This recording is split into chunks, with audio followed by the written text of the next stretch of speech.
Hello guys, আসসালামু আলাইকুম। সবাই কেমন আছেন? আশা করি সবাই ভালো আছেন।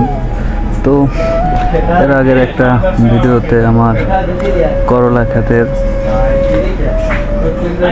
বীজ বপনের আগে যে প্রসেসিংটা ছিল সেটা আপনাদেরকে দেখিয়েছি। তো পরের পার্ট কীভাবে বীজ বপন করতে হয়, এই যে আমি বীজ বপন করতেছি। প্রত্যেকটা তাওয়াতে 4টা করে বীজ এভাবে দিয়ে আমি প্রায় 15 শতক জমি লাগাচ্ছি।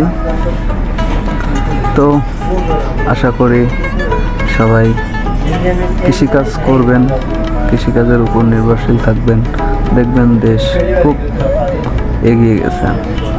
তো প্রত্যেকটা তাওয়া পুরো 6 ফিট তফাৎ করে দূরে দূরে লাগাইতে হবে। তো আমি এভাবে লাগিয়েছি। তো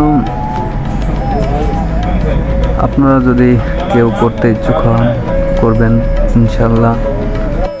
সবাইকে একটা কথাই বলবো, সবাই কৃষিকাজ করবেন। কৃষিকাজের উপর নির্ভরশীল থাকলে ফ্যামিলিও ভালো চলবে, নিজেও খুব ভালো চলতে পারবেন। ভিডিওটা ভালো লাগলে ফলো দিয়ে যাবেন।